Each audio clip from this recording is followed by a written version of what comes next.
Welcome back to the deep dive.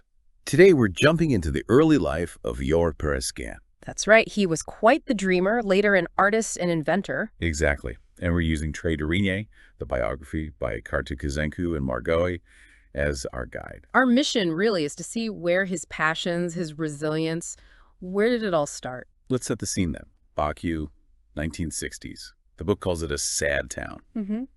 Very industrial.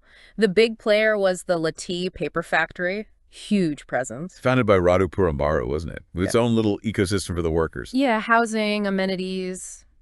It dominated the area. And, this environment, maybe a bit bleak, Right. could have actually fueled his imagination. Scarcity often does that, breeds resourcefulness. We see that later. Makes sense. So Gheorghe was born in 55.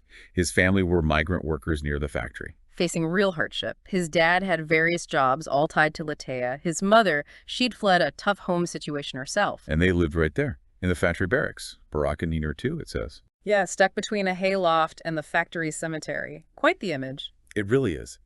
But the book, it talks about the kids, doesn't it? How resourceful they were. Oh, absolutely. Making their own toys from whatever scraps they could find. Their imagination just ran wild, it seems, despite everything. Totally.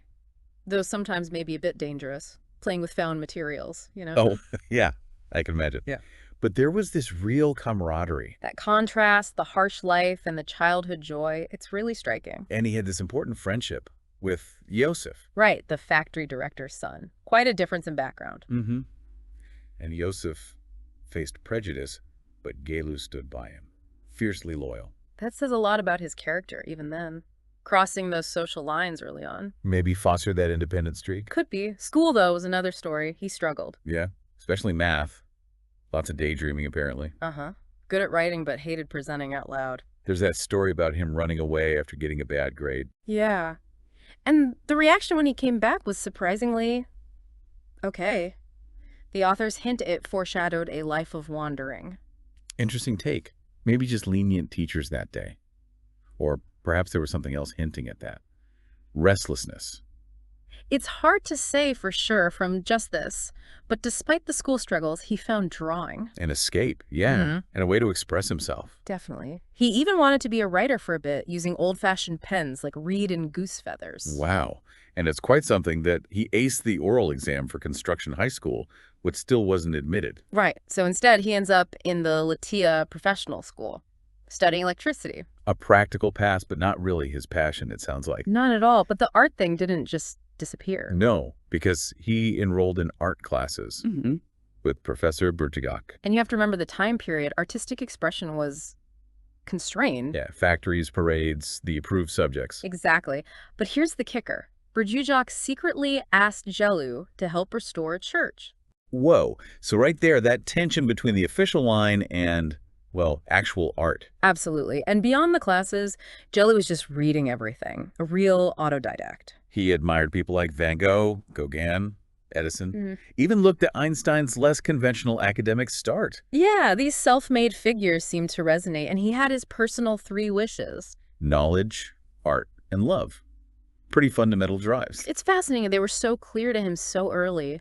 Then he gets pulled into the local literary scene. Through his cousin Mircea Deinitz. Apparently quite a critical bunch, that circle, discussing things like the schist of free verse poetry. And Gheorghe's starting to think more deeply about what art is for, its message. Right. Meanwhile, he's actually working at the Latia factory, apprentice electrician, then a full worker. Quite the contrast. His colleagues living simpler lives, and him with his books and art. And the work itself. The book mentions really unsafe conditions. Near-death experiences even. High-voltage scares. An accident on his first day. Yikes.